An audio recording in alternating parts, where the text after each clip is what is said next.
दौंड शहरामध्ये नव्याने होत असलेल्या सेंट्रल रेल्वेचा सगळ्यात मोठा प्रकल्प हा दौंड शहरातील याच ठिकाणी आहेत। आपण जर त्याच प्रकल्पामध्ये आहोत। न्यू इलेक्ट्रिक लोकोशेड असे या प्रकल्पाचं नाव असून पाणी उपलब्ध होत नसल्याने सुरू होण्यापूर्वीच पाण्याअभावी बंद स्थितीत हा प्रकल्प आपल्याला पाहायला मिळतोय।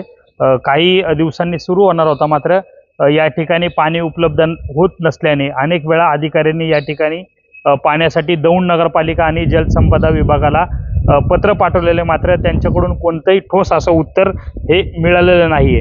साधारण हा जो प्रकल्प आहे या प्रकल्पामध्ये 200 पेक्षा जास्त रेल्वे हे दर महिन्याला रिपेअरिंग होणार आहे।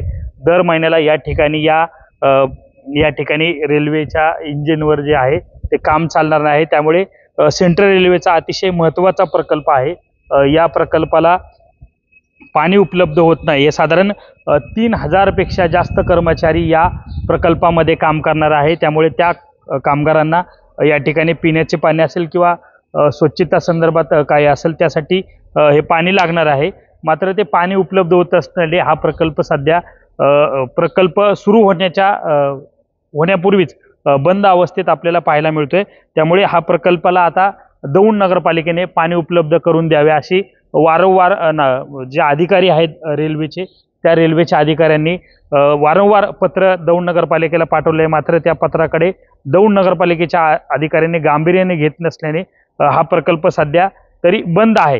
म्हणजे सध्या तरी बंद असल्याने या प्रकल्पासाठी आता सुरू करण्यासाठी रेल्वेचे अधिकारी प्रयत्न करतात पाणी उपलब्ध व्हावं यासाठी। मात्र पाणी उपलब्ध होत नसल्याने हा प्रकल्प सध्या सुस्थितीत जी बंद आहे आणि तो लवकरच सुरू करण्याची मागणी देखील होत आहे। हा जर प्रकल्प सुरू झाला तर साधारण 3000 पेक्षा जास्त कर्मचारी या ठिकाणी येणार आहे आणि त्यांचा जे राहण्याची सोय असेल किंवा त्यांच्या यामुळे अतिशय मार्केटला, दौंड शहराचं मार्केटला आहे त्याला उठाव मिळणार आहे।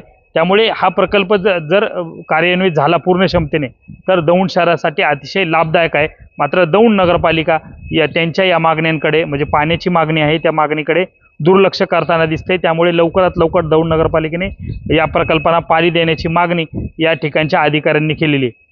कॅमेरा पर्सन दीपक सोनसह सुमित सोनवणे, न्यूज 18 लोकमत, दौंड।